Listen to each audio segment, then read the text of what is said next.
Good evening, everyone. Welcome to the living room. Thank you all for being here, everyone in the room, and those of you who are joining us online.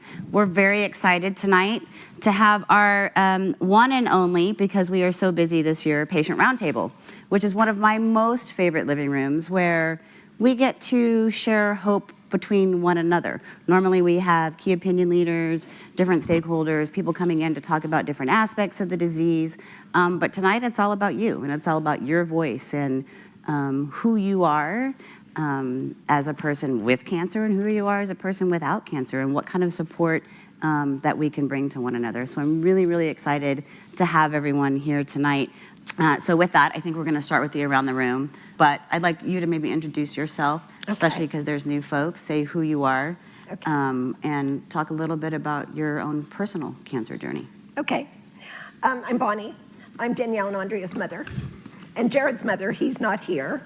But I'm a 14-year lung cancer survivor. I'll correct her if she says something wrong, by the way. Yeah. Just so you guys all know. I will make sure. Yeah. But, you know, I started this foundation a long time ago, really because of the injustice in the research funding for lung cancer that I just, you know, discovered while I was going through treatment myself. And I made a promise to myself while I was in the Barca Lounger getting chemotherapy, because there were no targeted drugs at the time. Tarceva was in clinical trial.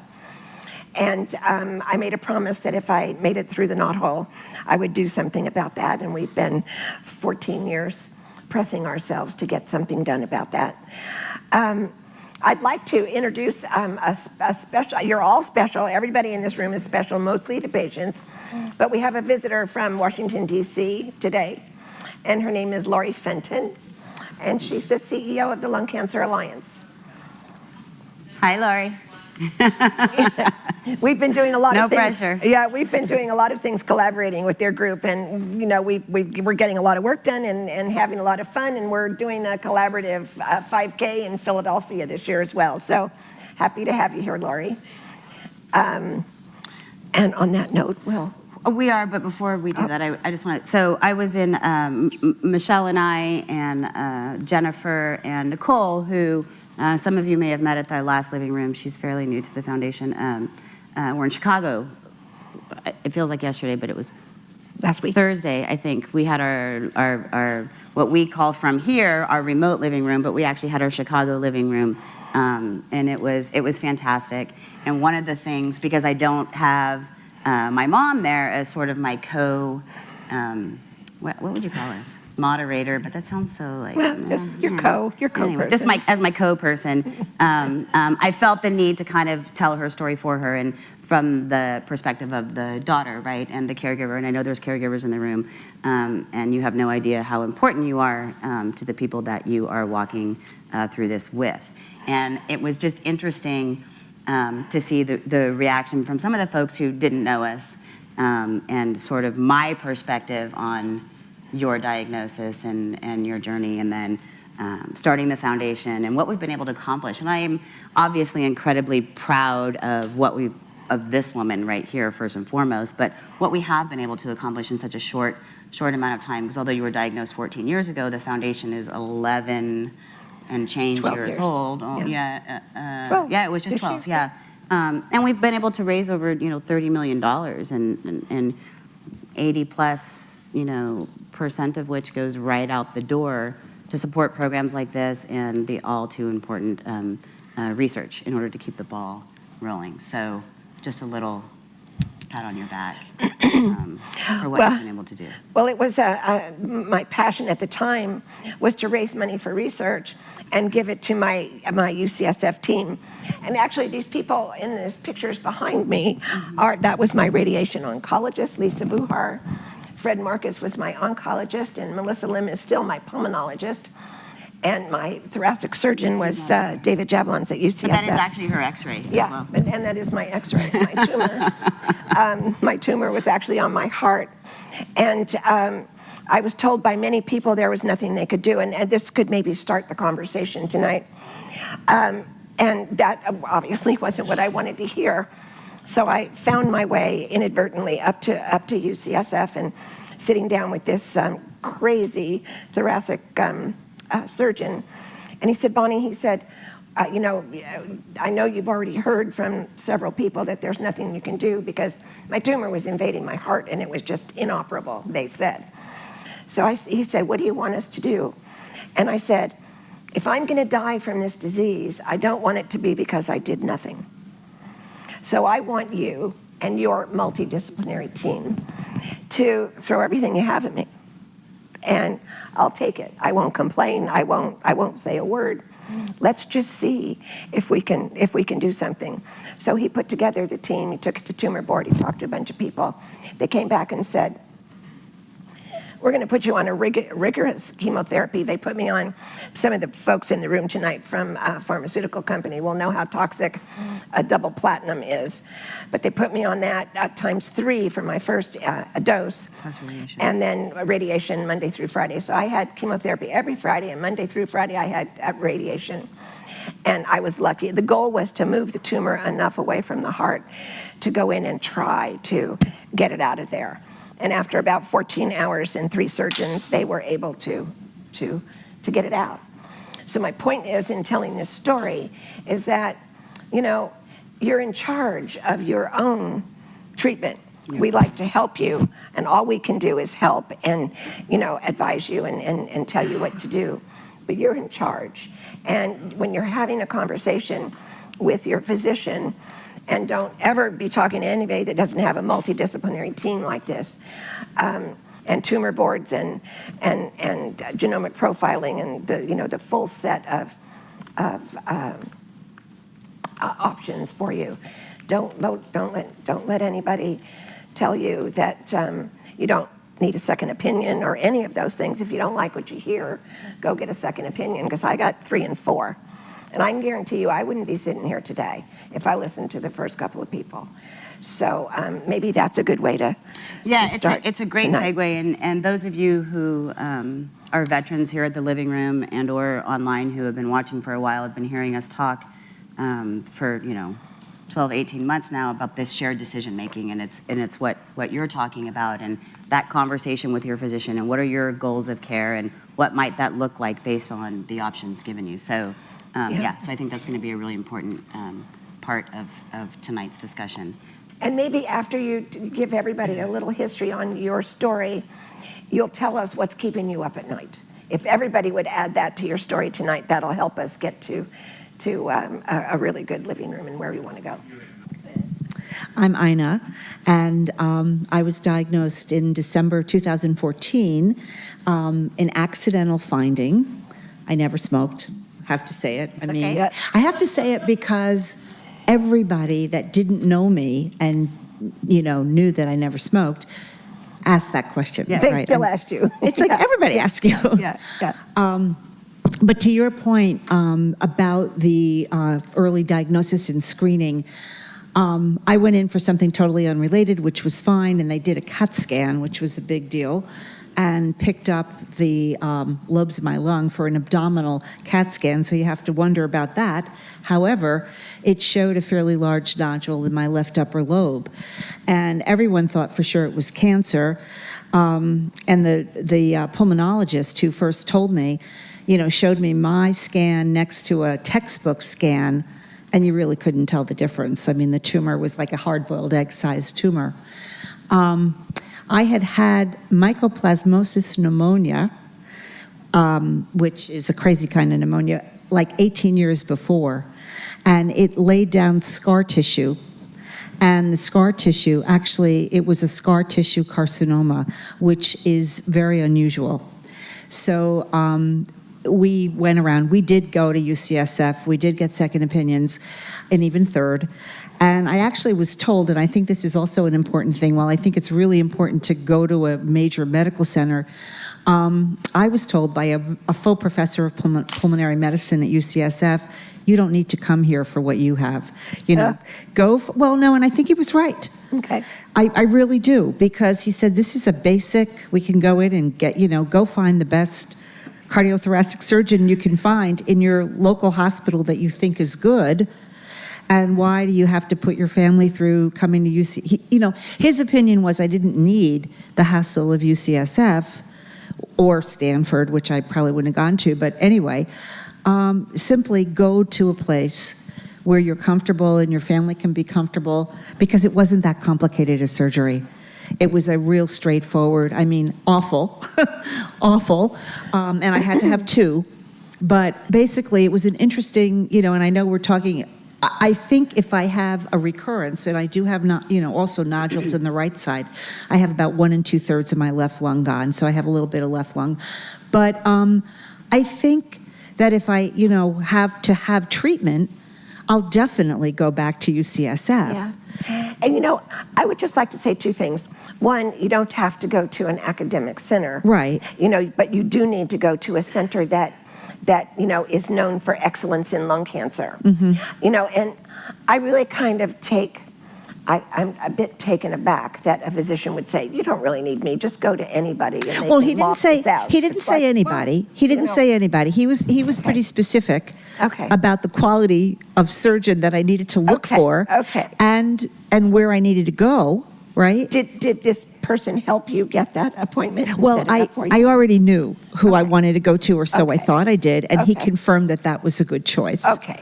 So okay. I guess, it was a little bit different. I know I've been coming here for almost 2 years, and I don't Yeah. think I ever told that part. No, no, There's always more, Yeah. There's always more to And this. I'm not picking on you, but No, there's no, people it's fine. online and whatever they're going to just go to anybody. No, No, you want to make no. sure you go to people that are educated and know what Absolutely. they're doing. Yeah. And of course, for an oncologist right now, I mean, again, because I don't need treatment Right. at the moment, and hopefully Yeah. I won't, but who Yeah. knows? Right. I have a pretty general oncologist, and I love her.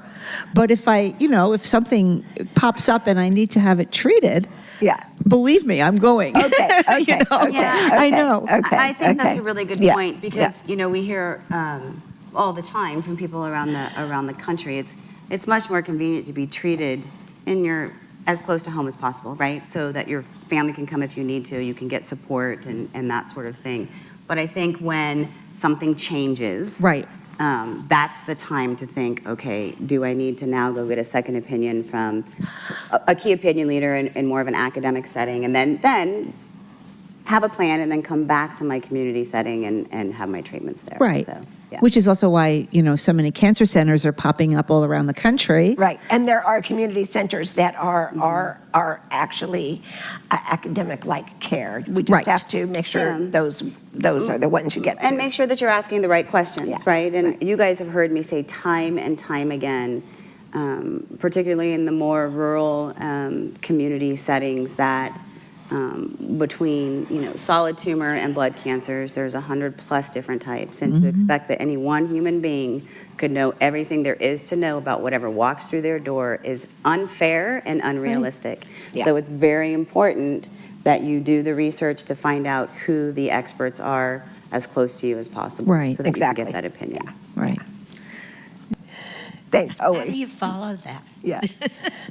Anyway, I'm Sally, and I was proactive, and I was a very high risk for getting lung cancer. And I was told about a study, the International Early Lung Cancer Assessment Program. And first I thought, I don't want to know whether I'm going to get lung cancer. But then I thought, my mother had it, her brother had it, my paternal grandfather had it, and actually my aunt by marriage, but that's not a bloodline. And I just figured my mother was very lucky. She was found first by accident in 1975. She thought she'd broken a rib, which she had, and in an x-ray they found the tumor. And she'd had an x-ray just 3 months before, a routine one, and it didn't show up. So hers obviously was found early. Came back 2.5 years later on the other side. They said it was a new primary. And then she lived 20 some odd years before the third one came in her mid-80s, which eventually caused her demise. So I thought, if I can be lucky like that, I need to know if I'm going to get it. So I entered the study, and you had to qualify for it, and I did because of family members and that I'd previously been a smoker. And I hate to say that part because of the stigma of that, but that was one of the requirements. And so they found nodules in all my lungs, which of course panicked me. And I was reassured by the cancer center at Peninsula, and which was where the study was being done.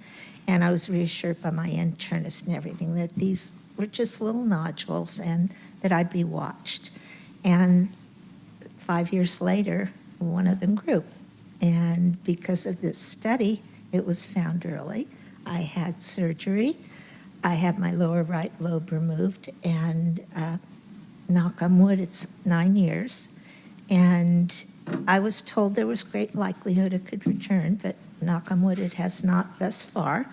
And they still watch me because of the other nodules. But at this point, nothing has to be done.